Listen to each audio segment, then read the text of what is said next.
Hello, Winchester. Welcome to Visual Radio Live. It is April 11th, 2013, Thursday evening, of course, and we are here. The views and opinions on Visual Radio Live are those of the host and his guests, not necessarily those of Winchester Community Access and Media, staff, board of directors, members, viewers, and all our affiliate stations. We got about 24, but our guest tonight, he's got about 45. Like a good 45 RPM record. Paul Gustafson, welcome to WinCam. Well, I appreciate it. Thank you very much. Now, we'll just say right away that Paul's show is here on WinCam. You've probably seen Healthy Hypnosis, so we're one of the 45. Mm-hmm. And you tape in Burlington. We do, yeah. Been doing it for over 5 years now, 150 shows, and what a trip. You know, it's a good time. I met you in Burlington, now I remember. You did? I was hypnotized into thinking I didn't, but I met you there once. Years ago, because there's Rick Newman. Richie Sarno. Do you know Richie? Sure, yeah. Richie Sarno. Yeah. And Rick Skian is my sponsor up there. Mm-hmm. Do you know Rick? I know of Rick, yeah. And his brother works there or something. Yeah. Great people. Corey McNeil. Oh, Corey's a good pal. Jennifer. Hello, everyone. So, Burlington Hypnosis. Sure. Where is Burlington Hypnosis? We're in Burlington. Yeah, Peach Orchard Road. Okay. Yep, I have a home office. Been in practice now for 12 years. How does one become a hypnotist? You go to college for it? There are different governing bodies of hypnosis groups that gather and have certification courses. You need to understand that hypnosis is not regulated in the state of Massachusetts. So there are different groups, and one is the National Guild of Hypnotists right out in Nashua. And they have their own certification programs that you can take, and you spend 16 hours of lecture, training, exams, writing sessions, and performing them. You become certified in basic hypnosis, and then another program, 24 hours of lecture to become certified in medical hypnosis, helping people with medical conditions. You can become certified in regression therapy, helping people to go back to earlier times in their present life or into past lives, depending on what their value beliefs are. And certainly I've also been certified to help people with symptoms of irritable bowel syndrome. And which syndrome? Irritable bowel syndrome. Oh, okay. Yeah. Hypnosis is, hypnosis is, people are surprised to learn that it was accepted by the AMA back in the Eisenhower administration, 1958. So, I don't think Mrs. Mary Baker Eddy, I think she studied it, Christian Science. I think she studied hypnotism. Okay. I think I actually remember reading something about that once. So, because it's an interesting thing, and I think she, if I recall, she may have realized that it works on some level, but for her belief system, that was not where she wanted to go. Yep. Yep. And it's an interesting topic. I have a question for you, a general question on hypnotism. Some of the Navy people, when they're on the Navy ships and they've got the radar, have there been cases of people being hypnotized by the radar? Well, certainly you can enter into what we refer to as hypnotic trance by focusing on a television, focusing on a computer screen. You can go into hypnotic trance when you're on a long drive. You know those times where you're driving to Maine or Vermont and you arrive and you realize that you're there and you figure, how could I possibly be here? The time goes by so quickly. Well, every time that happens, it's an example of that imagination, the subconscious becoming more open and active than it normally is. It's our conscious mind that keeps track of time. So every time we lose track of time, whether it's staring at the radar or a television or whatever it might be, reading a good book, it's an example of the subconscious becoming open and active, pushes the conscious mind to the back burner. And so we're all going in and out of what people like us refer to as hypnotic trance all the time. Now, some other people call it like alpha and beta states, is that? Yeah, there are different levels of hypnosis. Sure. Different levels of the subconscious, and that's where we go. And the reason it's helpful to go there is it's the home of all of the habits and patterns and values and beliefs. All the important stuff is in the hard drive. So we have access to this level of thought, and with creative imagery, suggestions, metaphors, you can offer people instructions that help them to cut the connection to the unwanted, unhealthy patterns. You can plant seeds that support what they want, And if they go home and they press play once a day, train their brain, it's like going to the mental gym, training the brain to embrace a new path. Now, in the old days, we would use as an example maybe a tape recorder, a cassette, and you could say, you know, you can erase this and put something new on it. Mm-hmm. But now we have computers where I think they're a great learning tool where people actually see, wow, I could do this with my mind. If I'm cutting and pasting and editing, Mm-hmm. it's almost it explains a little bit more than just pressing a button on a cassette, I think. Sure. So Yeah. maybe it makes it easier for you talking to your patients because now they can relate a little better. Most definitely, sure. And I think just using the term hard drive, people connect with that. And in repetition, you know, it's repetition that enables a musician to play Beethoven without looking at the keys, okay? And the number of times a smoker puts a cigarette to their lips, every time they do that, the root of that pattern gets longer and stronger. And all of these patterns are in the subconscious. That's why, you know, why anybody would smoke, we all know it's going to kill us. It drives me crazy when I Yeah. see people. I try to tell them Right. why. I say that. I just say why, you know. Because it's become a deeply rooted pattern, and it defies intellectual logic. It doesn't matter what we consciously know. If we do it enough, it's rooted, and it's rooted in the subconscious. So, You know what's interesting about hard drives? yeah, And this will just show how the mind works maybe. I'm an old timer, of course, so I'm used to cassette tapes and then multi-track analog tape, 16-track tape, you know, right. 24-track tape, and then mini DV, and all these configurations. So when the hard drive came out for me, it's really a brain twist because I looked at it and it was really daunting to me. Mm-hmm. I mean, now it's like I love them. I want to have like 10 or 20 of them for different projects. Yeah. But I couldn't conceive of a hard drive being like a reel-to-reel tape. And of course, you know, I don't know if you ever saw recording tape in the old days, the big reels. Sure. $150 for a reel. Yep. And if you're doing a session with a recording act, it's 15 minutes at 30 inches per second. The hard drive, you can just record and record and record, and Right. it's just... When that tape came in, I couldn't comprehend that all this work we were doing on huge reels, we could just shoot down to a DAT, a digital audio tape. So the brain has a lot more storage than a hard drive. Most definitely. Yeah. And you go explore the storage. Yeah, it's amazing to me. I have clients come in with so many different types of problems, whether it's weight or smoking or stress or public speaking, and they come in and meet me for the first time. They've never done hypnosis. They tell me their story, their problem, and I certainly give them enough time to offload. I want to help them put them at ease, and just the cathartic process of listening does that. Then we do a session, and after the session I'll ask them if they feel disconnected and free from the problem they walked through the door with. And even though this is the first time they've ever done hypnosis, they feel that disconnect.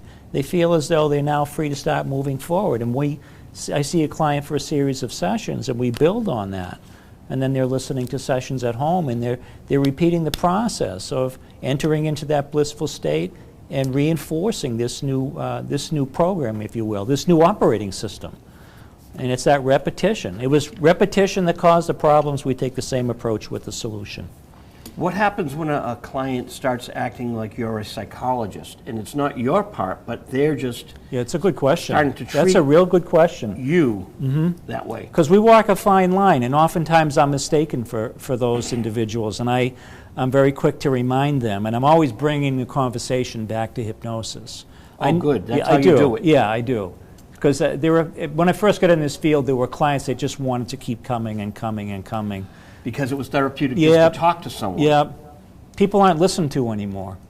Ah, And this there's is so much distraction out there. no one's listening to anybody, right? No one pays attention. I thought it was just me. I honestly did. I thought no one's listening to me, so no one's listening to anyone. No one. Good, so it's not just me. No, it's not you. You know, I was a hospice nurse for 8 years, and one of the first things I learned in that business was how important it is to listen, to give people that unconditional time to offload. And I do the same thing with hypnosis, and it works great. I look at their body language, and I can see they're uptight when they first come in, and then they talk, and I ask more questions, and I ask more questions, and then they start to slouch, and the eyes are half-masked, and they're relaxing, and we're laughing a little bit, and then we transition into the session. See, and one of the reasons I brought it up, I've had about 8 shrinks on the show with their books and whatever. Yeah. And I've never been taken out in a straitjacket, so I'm proud of that. Well, Yeah, But so far. so far. But no, you've got that stare like the psychologists that have been on the show. So I just, I have a stare? No, it's just the look. The look? Yeah, What's the look? What is that? It's just there's a definite authority. You carry yourself well. Oh, thanks. Yeah. No, but I could see people. That's why the question came up. I think that people might want to talk to you. Yeah, You can't generalize and say no one's listening because I'm listening to you. that's true. Yeah, this is one of the exceptions. Ah, thank you. Yeah. And I do have some questions You here. do? And what is your professional background? Well, as I said, I'm an RN, and I worked at Mass General Hospital for many years. The surgical. I used to work at Mass General on a surgical thoracic floor where we had people come from all over the world to have parts of their anatomy removed because of the smoking. Oh. And then from there, I went to work as a hospice nurse for many years and helped people to die because of things like smoking. Now, for 12 years, I've been able to help people avoid all that problem and help. It's particularly gratifying to transition from all of that misery into empowerment and freedom. But you're still an RN? Yeah. Okay, Yeah. so you're still an RN. Now, as you were treating people, did you feel that you wanted to help them in another way? Back You then, could? yeah, I did. And it was, I think I've been on this path. And I think all of that experience is, and you know what, even before that, I used to be in music. And I used to be into recording. And I still have that old recording equipment, which is now used for much quieter endeavors. I use it for recording my sessions. And just to go back to what you were saying earlier about technology, all of my clients go home with the recording of the sessions we do. They're recorded into my computer. I compress the file. I make the MP3, and they get the MP3 emailed to them. Interesting. Yeah. It started with the cassette, and now I'm just sending out a simple MP3 file. It's beautiful. So now I know 3 nurses that do shows. Do you realize that this show launched 2 nurses to have their own shows? Really? Kate? Kate Genevieve's Table Talk, which you've been on. Yep. And you must know Rick Heenahan. I got to be on his show next. Yeah. Now, do you know how he got his show? You probably had something to do with it. I got him started, and here's how it happened. His mother's best friend is one of my dearest friends, Donna, in Burlington. Mm-hmm. And I'm over there at Christmas. She invites me over every Christmas, and there's Rick Heenahan, and he's telling me these stories about going to the State House. You got to be on Access TV. He says, what are you talking about? I said, you must be on Access TV. We'll set it up in Burlington. And so I brought him to the Burlington station. Joan Rolfe probably produced it. Yep, she produces me. And now he became a producer of the year, but I dragged him Really? into Burlington. And we've got nurses on. I think it's a wonderful thing. Sure. But Yeah. And Rick loves it now. Yeah, I've heard of him, and it's time for me to reach out to him, and I'd like to be on his show. My good friend Richie Sarno was my sponsor. My dear friend Rick Skian is my sponsor. And Richie Heenahan is working this, so I got 3 Burlington Ricks. Yep. Yeah, that's great. And 3 nurses here. Yeah. Okay, we kind of covered this, but this is a good question. How would you explain what hypnosis is? Yeah, well, hypnosis, the simple solution, like we said, it's the process of entering that daydream level of thought for the purpose of getting to where the habits live. And once there, we have the opportunity to disconnect, delete, and dispose of the junk, plant seeds that support what we want, and clients repeat the process at home. I recommend that my clients listen to their sessions routinely for a couple months. Brain training, it's repetition. And positive change comes quickly with hypnosis. Clients come for years of struggling with worry and concern, and we can cut that cord really quick and they feel good. Hypnosis feels wonderful. Aside from the therapeutic benefits, the euphoria, you tap into endorphin flow with hypnosis. There's euphoric bliss with every session. It's the deepest relaxation. If you were to come into the office, the very first visit, you'd have the deepest relaxation that you've ever experienced in your life. Pretty much guaranteed. And you get to repeat that all the time. The individuals from Malm Meditation in Arlington, they were handing out flyers that said, hey, be on my show, so they came here. Have you heard of them? No. So there's this meditation group in Arlington, and people are on different paths, and hypnotism is one way, meditation's another. Maybe they Hypnosis is meditation, by the is. way. Okay. Goal-oriented meditation. Oh, okay. I never heard that term. Yeah, that's my original. We go to the same place the meditators go to, the guided imagery people, the progressive relaxation people, to that peaceful inner stillness. But when we get there, we're kicking butt. We got crap to get rid of. We have new seeds to plant that support. It's very much goal-oriented. That's fascinating to me because it's almost like one-on-one meditation. Yep. As opposed to a big group. And you know what? I ask all of my clients, because I'm looking for a commonality. When people come in, I want to know if anybody has any experience with anything remotely close to what I do. And those who talk about having had experience with meditation, they always talk about it with frustration. I don't know how they're teaching meditation, but it seems everybody is frustrated with it.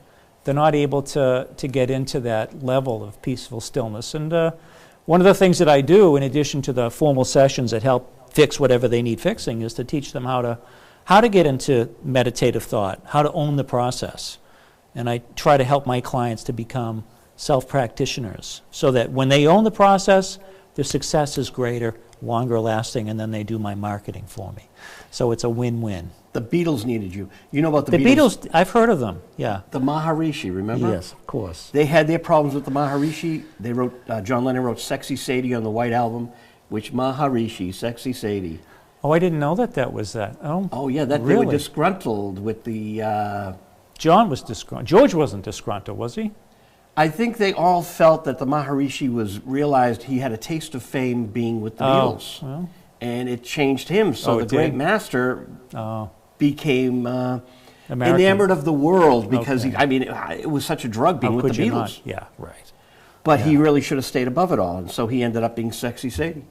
I did not know that. Which is, listen to the White Album now. Listen to it with an ear and you'll hear John Lennon dissing the Maharishi.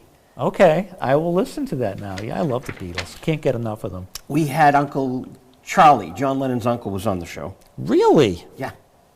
Oh, wow. He's gone now, but we went up to Route 1. He was here for a Beatles convention. Mm-hmm. This is Charles Lennon on visual radio. Wow. I got to pull that out, Director Jay. I got to pull that out. We got to put that on our best of reel. Uncle Charlie.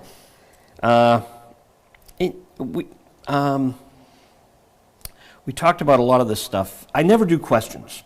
Okay, wait, I got a question. Yeah. Growing up on TV, cartoons. You always see the mad hypnotist on the cartoon dangling. Is it like that? Is there the medallion, you dangle?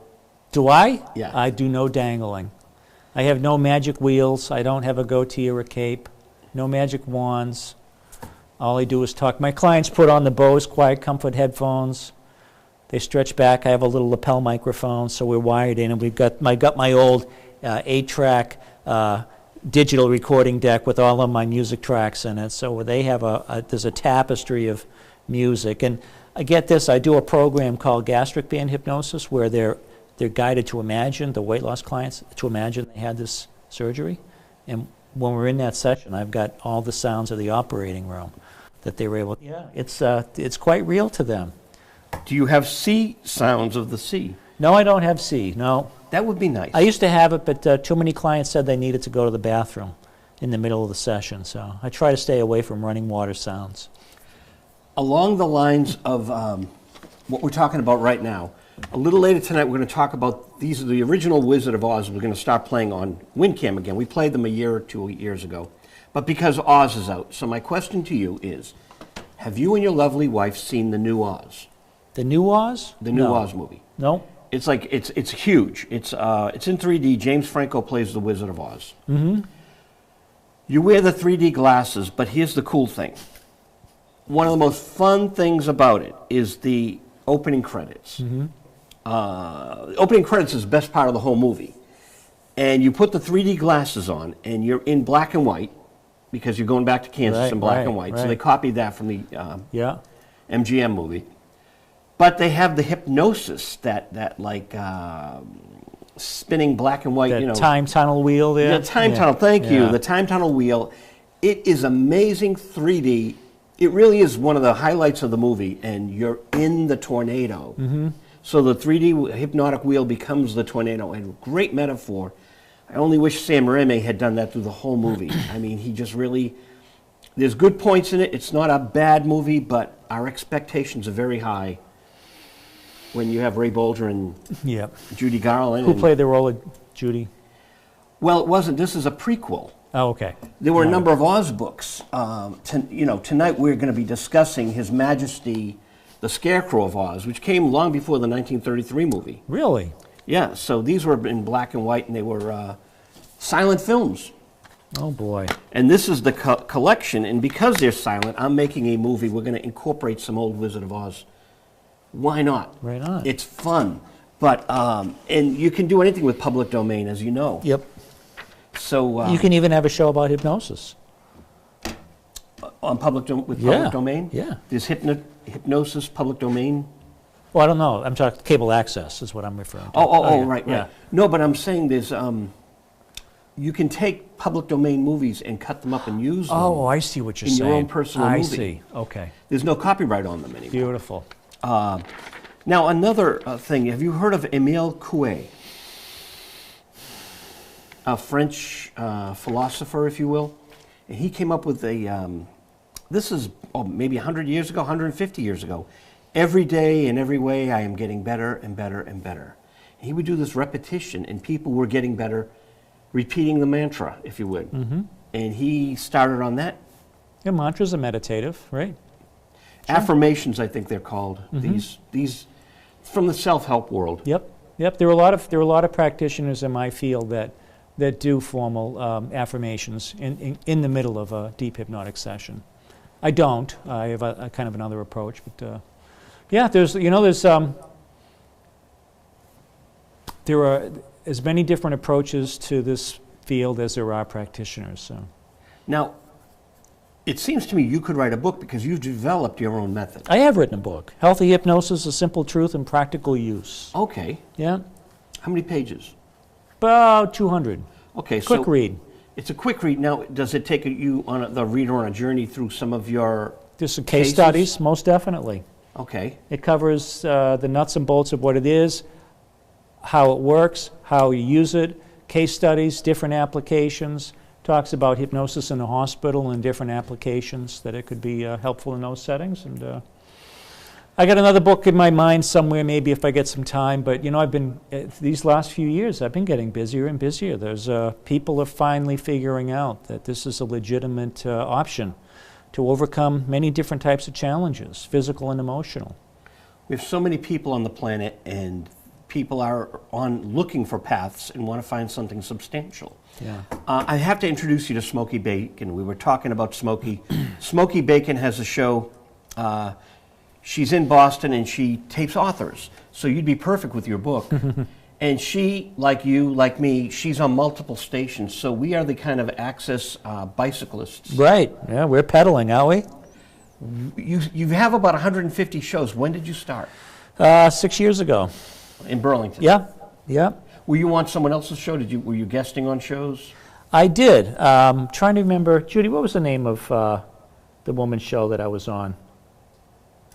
Around Town. Eileen DeRocco. You know Eileen? No, I think I've heard of Around Town, yeah. but I've not heard of her. She had a show, and at the end of her show, I was watching in the home, she says, if you got something interesting to talk about, give me a call. So I was new in hypnosis, so I said, yeah, damn right I got something interesting.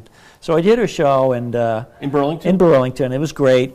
And then we had an open house at this medical place that I was working as a hypnotist. I had my office there. And they had this open house, and this chiropractor came. And all he was doing was talking about how great business was because of this cable access show he did in Woburn. I can't remember the guy's name. So I went up to Burlington, and I started asking around, so what about the cable show on hypnosis? And every question I asked, they just kept saying yes. Yes, we can do that. Yes, we can help you with a set. So out of nowhere, the show started. It was only in Burlington. And then I would be telling my clients in my office about my show, and they wanted to play it in their town.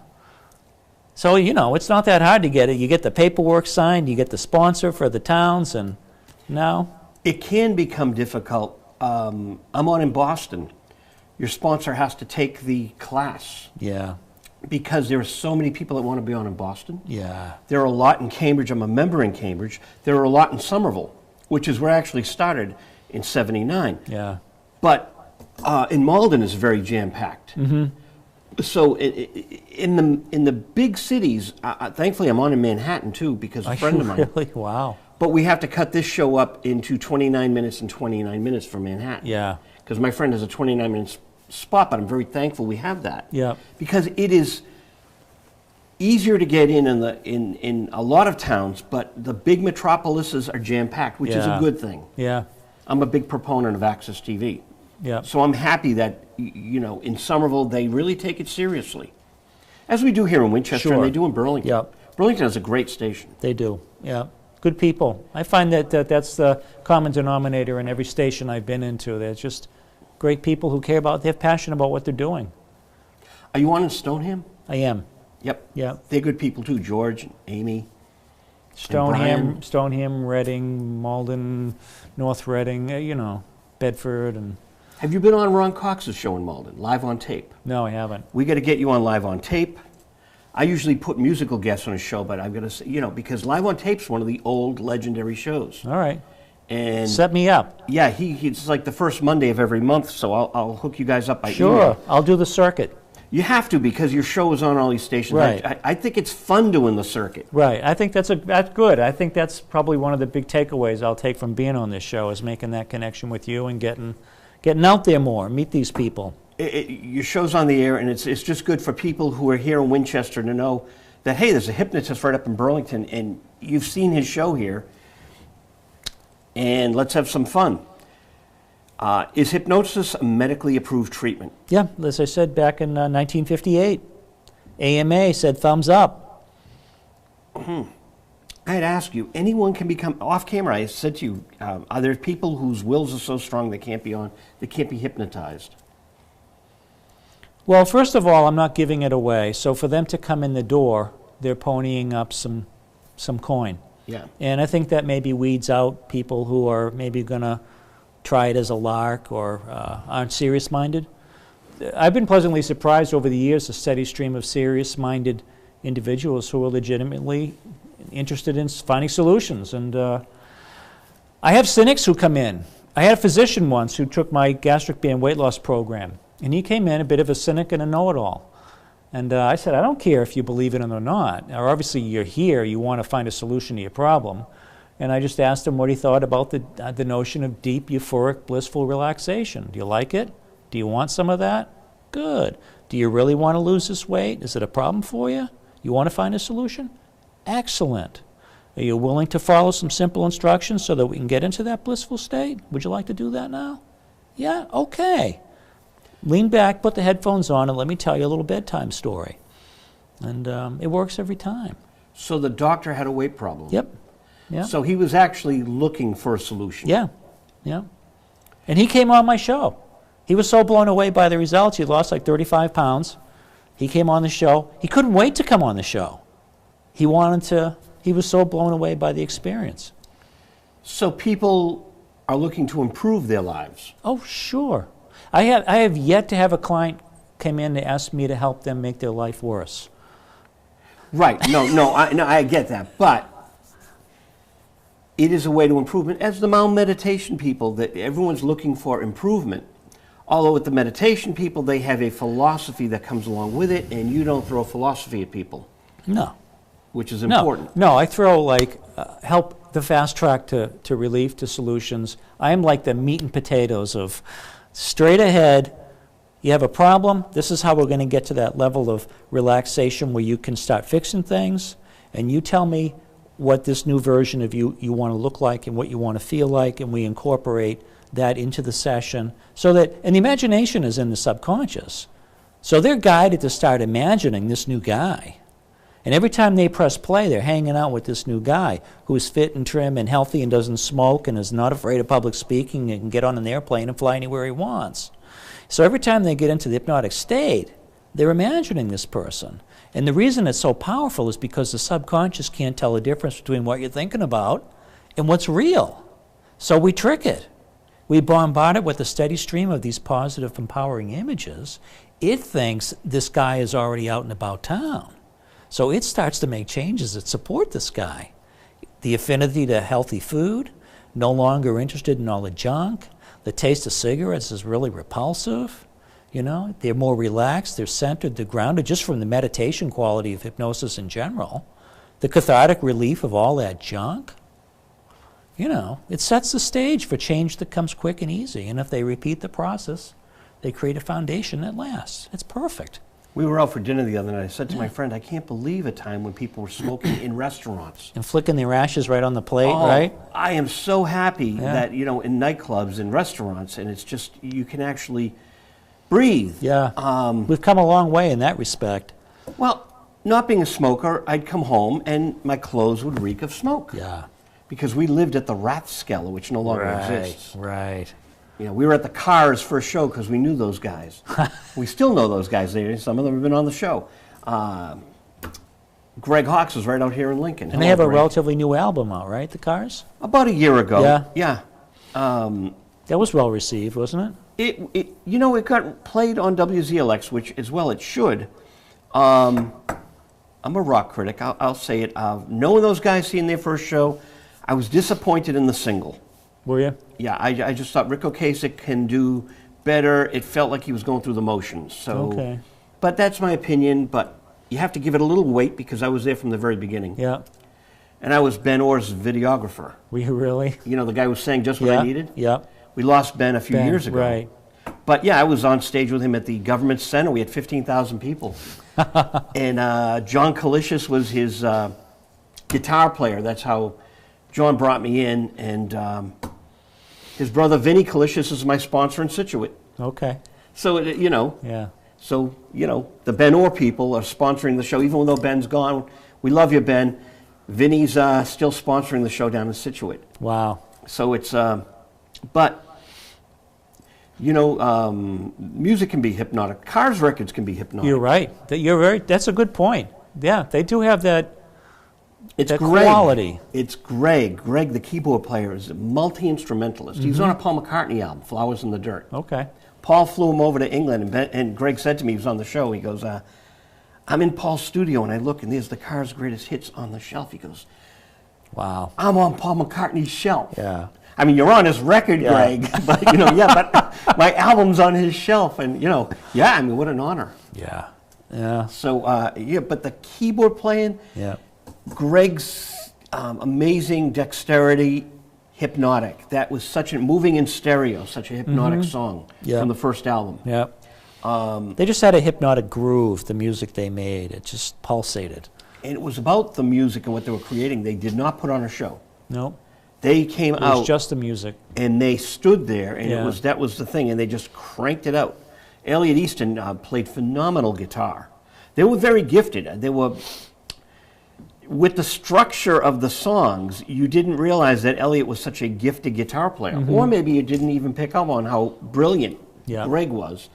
Or Ben, or Rick, or David Robinson, superb veteran drummer from many bands, including the Modern Lovers, Jonathan Richman's pioneering band. These guys were, and three of them did a record on Paramount called Milkwood before the Cars. They were seasoned. Okay. And they sold, 23 million records? The older I get now, I've got, certainly we have access to everything the Beatles ever did on YouTube, and I have friends and we listen to Beatles all the time. I'm really starting to study the intricacy with which George played, and the stylings of Ringo, and just all that went into making that incredible music. It's and how good a bass player Paul McCartney was. I think the Burlington Library might have the book by Jeff Emmerich and Howard Massey. We had Howard Massey on by phone. Here, There, and Everywhere. Very good book because it analyzes while they were in the studio with the engineer, Jeff Emmerich. Okay. So it will give you more insight since you seem to be honed in on that. It's a very exciting book to read. George Martin, the producer, had worked with classical music. The synergy between these rock and rollers. Yeah. There must have been some real emotional battles going on. There must have been, yeah. You couldn't step on toes because he's the producer, we're the band, and there had to be give and take that had to create that great sound. Yeah, and that the fact that Martin came from that strict classical background into this completely new arena, and it worked beautifully, Because he had to discipline the sound, and they were all over the map. They needed that. Yeah. Yeah. But the combination of the discipline and the outrageous rock and roll from the Hamburg Club. I saw a clip with George Martin and Paul McCartney and Donnie Harrison, George's son. Oh. they were in front of the mixing board, and they were just listening to some of George's tracks. And Donnie said something, and George just stopped, and he looked over to Donnie and said, "Oh my God, you sound just like your father." It was really quite a moment. And Donnie, of course, knows everything about his father. It was just beautiful. Yeah. And I'm glad you like the Beatles. Do Oh, yeah. clients ever ask for the Beatles music? No, not in the sessions, no. But occasionally, if I have a client who's got an interest in music, we'll have a chat. Or if I have a client who's interested in the Red Sox, and we'll have conversations about this or that. And I oftentimes find out what they like in general, just so that I can help put them at ease, and we'll have these conversations. It's perfect. It's better than working for a living. When someone comes in to your environment, what's the first step? Well, they usually contact me by email now, and then when they walk in, are they intimidated at all? they see so much of my video. I've got tons of video from my show, and I direct them to that prior to us even meeting, so Okay, we have a that's good. comfort level. And they come in and they're filling out a very brief intake form, and then I just start saying, "So tell me your story. What's going on?" And I listen like for the first 15 or 20 minutes, finding out what's all about them. And they talk, and I read body language, and I could tell when they're starting to shift from that initial "who's this guy and what's this place" feeling to, "Oh, this guy really seems to care." And A little bit of trust. yeah, right. It's all about rapport. This is a hugely rapport-based modality. If you don't feel like I'm the guy that's going to help you get where you need to be, you're just going to listen to me talk and wait till I finish so you can leave. There's no power that I have. I'm just suggesting things, and the client can imagine it if they want to. So for them to get to the point where they're going to take my words and attach the right meaning to it and have the right journey, they better feel like I'm the right guy, and if I'm listening and caring, and I do care. So it works. It works every time. We talked about it off camera that you don't do the theatrical hypnotism. No. But I think people are pleasantly, relieved that none of that is part of the. I used to be on the Paul Sullivan show on WVZ quite frequently. Sully, yesterday, he used to use Sonny for his. Oh, for right. Sully. Right. There was a caller who called in once, and he said, "I'm blind. Can I be hypnotized?" And I was definitely overthinking it. I was trying to figure out. So I was stumbling through my answer, and Paul says, "No." What he should have said was, "No, dummy." Why he was asking that is because he couldn't see you holding the stopwatch. Right. And I didn't realize it at the time, but sure. Which brings me to the next question. Yeah. We talked about the stopwatch. People generally think that they are going to be you're starting to sleep. Do you do that routine? No. Okay, so your No. eyes are getting heavy. No, I'm a little bit more conversational, and it's not the drama, Actually, before we even get to the hypnosis session, I'm teaching them how to do self-hypnosis. So we're going through the process of taking some deep breaths and pretending they can inhale relaxation and imagining numbers that you attach relaxing meaning to, and you silently count in each. So we're going through this whole training regime about learning how to do self-hypnosis. And they're relaxed, and they're in light hypnotic trance even before we get to the formal session. So it works perfect because it helps to grease the skids for them to just slide into this peaceful experience, but it also helps them to learn how to do it on their own. So there's a method to the madness. When did you start the book? Oh, the book has been done for 4 years now. So Is it self-published? yeah, yep, it's out on Amazon. Oh, okay. Yeah. So, and it's called Healthy Hypnosis. Simple truth and practical use. Yeah. And I think books are so important in this day and age. Can people do it on the Kindle? Kindles Yeah, and it's stuff? available on Kindle as well. It's interesting.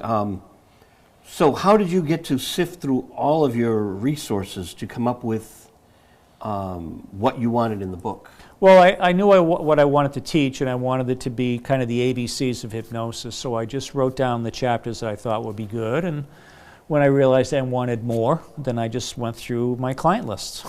And, I've seen thousands of clients over the years. And Thousands? Yeah. So it's, there's plenty. There's probably 3 or 4 more books in there if I can remember all these stories. Has anyone really gotten deep, deep into the subconscious where they were in a whole other level of existence that you haven't seen with other clients? I used to do dialoguing in higher self therapy, helping them to connect to their spiritual essence. I had a client once who was deeply depressed because he thought he was responsible for his brother's death, his brother's suicide. And so I was trained. I had a great trainer, and we went back, and I asked the client if his higher self would step forward, his spiritual self, and this voice comes sounding different than the client's voice, sounds more authoritative, And I'm asking the higher self if it's possible that we talk to, the brother, Bill. And this voice says, yeah. So this other voice came in kind of a different tone. So we're having this conversation between the client and his brother. And the brother said to the client, Dave, you know that I was depressed. You know that Ma was driving me to the doctors all the time. I was on the medication. You didn't have anything to do with my death. And then the client would ask questions. So I was sitting in my chair like, I was new in the field, and I was thrown right into the deep end, really getting into this stuff. And it was unbelievable. And higher self therapy is a very powerful technique, and connecting to one's spiritual essence is extremely powerful. I don't do that like I used to because there isn't much of a call for it. The call is for weight loss and stress and smoking and fear of flying and all of these things. So I tended to go, I needed to make a living, So. Now, someone who's got a deep situation like that, that's disturbing their life, upending their life, someone did something and their repercussions are like a ripple still prodding against them. Did they bring up dreams? Did the brother come to him in dreams, and was that disturbing? He was deeply depressed. And so he became depressed? Oh, yeah. He thought he was responsible. But he wasn't depressed before the suicide, so the depression came because they had an argument right before the brother took off, and it was the timing of it was that it made the client believe that his argument had something to do with the suicide, when in fact it really didn't at all. Awful. Yeah. Awful. On to more cheerier subjects. Earlier this year, there was World Hypnotist Day. Yes. In Woburn. Mm-hmm. Now, this is an annual event? Yes, it is. Yeah. I haven't taken part of it yet, so I know of it, and I know that Tom Nicoli, one of the really great hypnotists in this area, is the ringleader of the World Hypnotism Day. And the National Guild of Hypnotists right up in New Hampshire, they're very big in, spreading the word. And World Hypnotism Day is the annual event, which is designed to help spread the word about hypnosis and help people understand. In fact, if our viewers will go into Google and you just put in World Hypnotism Day, a short film, Jay Gold, our director tonight, released the movie yesterday, and we're announcing it here. Beautiful. I wanted a hypnotist here to tell the world with us, World Hypnotism Day. The film is out as of yesterday, the 10th of April. It made its debut.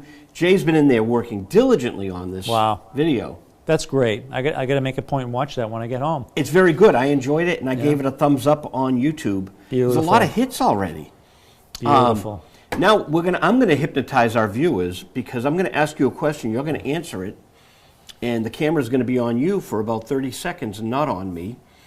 Where do you go from here? Where does your TV show go in the next year? Do you reevaluate? Do you? Well, you ask good questions.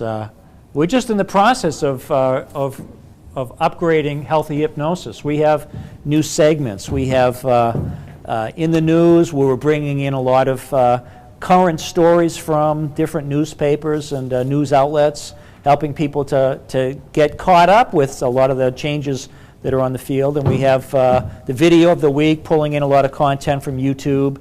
And we have the mailbag. I've got tweets, and I've got Facebook postings, and I get tons of email from clients. So we're bringing all of this into the show now. And, of course, we're continuing to bring in past clients to share their experiences with hypnosis and certainly other practitioners. So healthy hypnosis is really ramping up, and I've recently gotten through some hip surgery and some medical problems. I've been off the circuit for a while, so now this is a new launching point for the show and for myself. And you can find information on the show. You can go to burlingtonhypnosis.com and click on the TV show page, and you can see lots of video. I've got a whole video channel, a YouTube channel, a lot of clips, a lot of full episodes as well, so you can get familiar with the Healthy Hypnosis Show. And you can also learn more about the process of hypnosis. There's a lot of teaching clips in there explaining certainly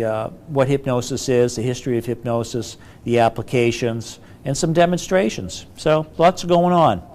See, I hypnotized our audience into thinking that I was here when I wasn't. I know that was very skillful. Very. You have a future in this field. Now, you'll have to hypnotize me tonight on this, because my movie critic, for over 2 years here, I've been phoning him, and I can't remember the phone number. And I used to remember numbers all the time. So now I have to pick up my cell phone, which was across the room, but no one saw me get up and leave, and that's just magic. It was magic. In fact, if you didn't mention it, they never would have known you left. That's right. Did I cover for you well? You did. Yeah. You did great. Yeah. And I have a question on your future of your show. I have one thing, but there's Healthy Bites and Health Source on Tuesdays here at 11:30 a.m. and 12. I'm wondering if they made a mistake, because Healthy Hypnosis is on here in WinCam. Yep.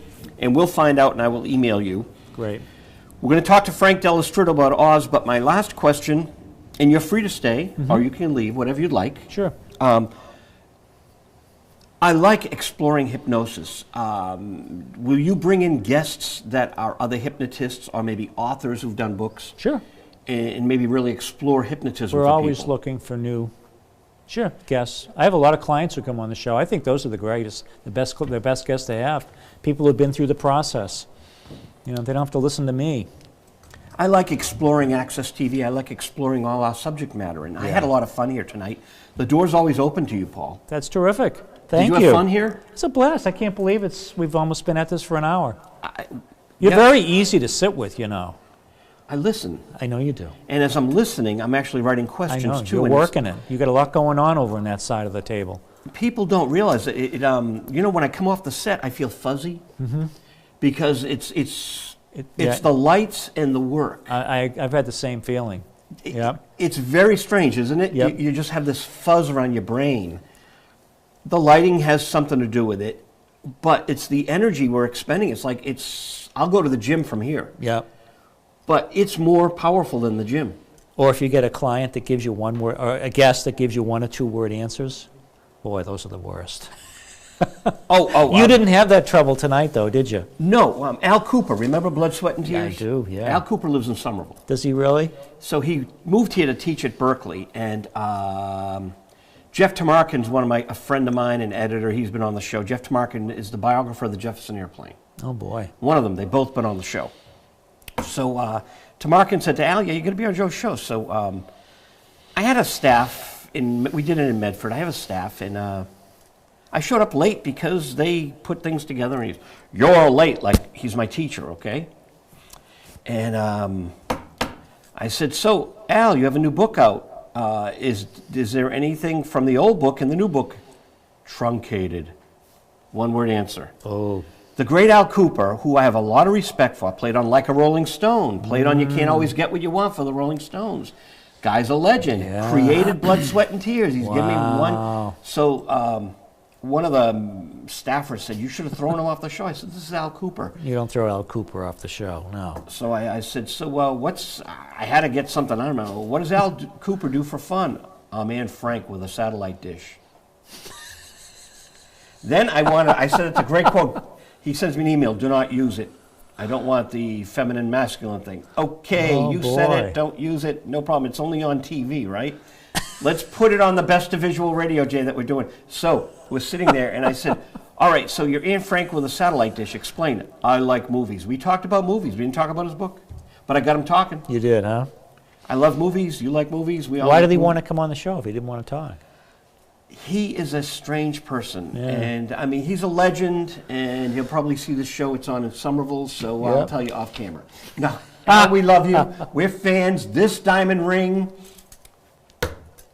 He wrote This Diamond Ring, Gary Lewis and the Playboys. Oh, boy. Legend. We're going to talk to another legend, our author, one of Bela Lugosi's biographers, does our Vampire Over London, the Bela Lugosi in Britain. Great book. This guy's wonderful. He is our dear friend and movie author. You're going to like Frank. Beautiful. And you can chime in if you have anything to say Sure. about The Wizard of Oz. Terrific. Frank Delastrino talking about movies. I'm sorry I kept you hanging on His Majesty, the Scarecrow of Oz. Okay, well, it was worth the hang. How much time do we have? We have 5 minutes. Okay. All right, so we'll jump right into the movie then. His Majesty the Scarecrow of Oz, made in 1914. It's a 99-year-old movie, Joe. I think this might be the oldest movie you've shown. 1914. Yes, and I think it's the first movie of the Oz Film Company. Frank Baum, was a man that had, L. Frank Baum. The L stood for Lyman, but until he wrote Wizard of Oz, it could have stood for loser, because everything he tried his hand at didn't seem to work out right until he struck gold with the Oz books, and he'd write 14 of them eventually, and of course he created a whole mythology in doing that. And he moved to Southern California hoping for a quiet place to write, and he bought a home in Hollywood. The next thing he knew, the film capital was all around him. And in 1914, he filmed the Oz Film Company, which only lasted a year or so, but it made a handful of Oz movies, and they're all in public domain now, so maybe you'll be showing more of them. We will.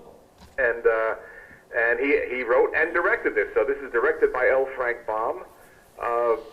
The technology of movies is growing fast, but at this point it's not well along. And things that you and I take for granted, like camera movement or close-ups, are not in this movie. Almost every shot in this movie is what you call a medium-length shot. About, I'd say, the performers are standing 12 feet from the camera, and every scene is like that. And so I think your viewers may be fascinated by how crude filmmaking was.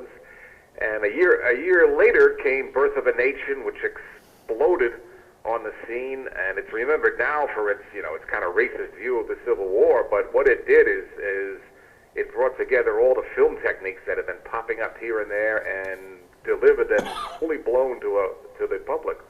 And after that, movies had to become technically better. So this movie would be outdated technically in no time. And so, in other words, I think your audience may find it a bit odd to be watching every scene as if it's a film play, as if actors are walking in front of a camera that never moves, but that's just the way they did it in those days. I'm going to read the little synopsis. Our brave friends Dorothy the Scarecrow, the Tin Woodsman, and the Cowardly Lion set out to do battle with the evil King Cruel and the wicked witch Mombi. In the end, our heroes defeat them and return the land of Oz back to a beautiful and peaceful land. Yes. Now, there's two people to watch in this movie, because most of these people, had careers in the early silent films, and they're utterly forgotten today. There's two people to watch. One is the guy that plays the Cowardly Lion, Fred Woodward. I looked up his movie credits. In almost every movie he ever appeared, he's playing something that walks on all fours. And in this movie, he plays the Cowardly Lion. He also plays a kangaroo, a cow, a mule, and a crow.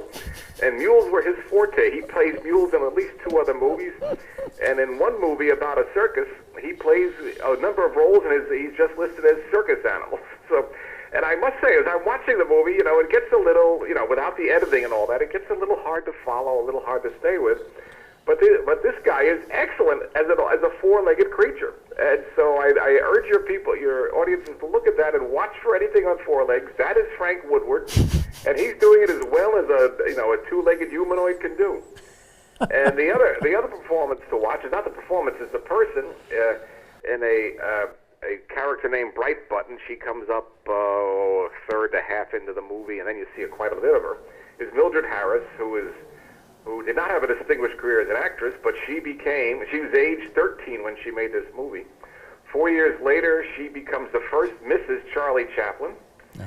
And a couple of years after that, she becomes the first ex-Mrs. Charlie Chaplin. Chaplin liked them young. He was 29 when they got married. She was 17. And she divorced him, took him to the cleaners, got $100,000 as a divorce settlement, which in 1920 was a mammoth sum. And she steps right into an affair with Prince Edward, Prince of Wales. And after that affair breaks up, she introduces Edward and Wallace Simpson together. Wow. And so here she is playing this angelic character in the in the Wizard of Oz movie, and soon she'll be making tabloid headlines. And next week we're going to talk a lot more about Oz. I have to cut you short tonight. Thanks so much, Frank. Talk to you soon. Bye-bye. Great guy. We're going to Wow. talk more Oz next week. Beautiful. Thanks for being on the show. My pleasure. Thank you for having me. Thank you, everyone, for watching. Thanks, WingCam.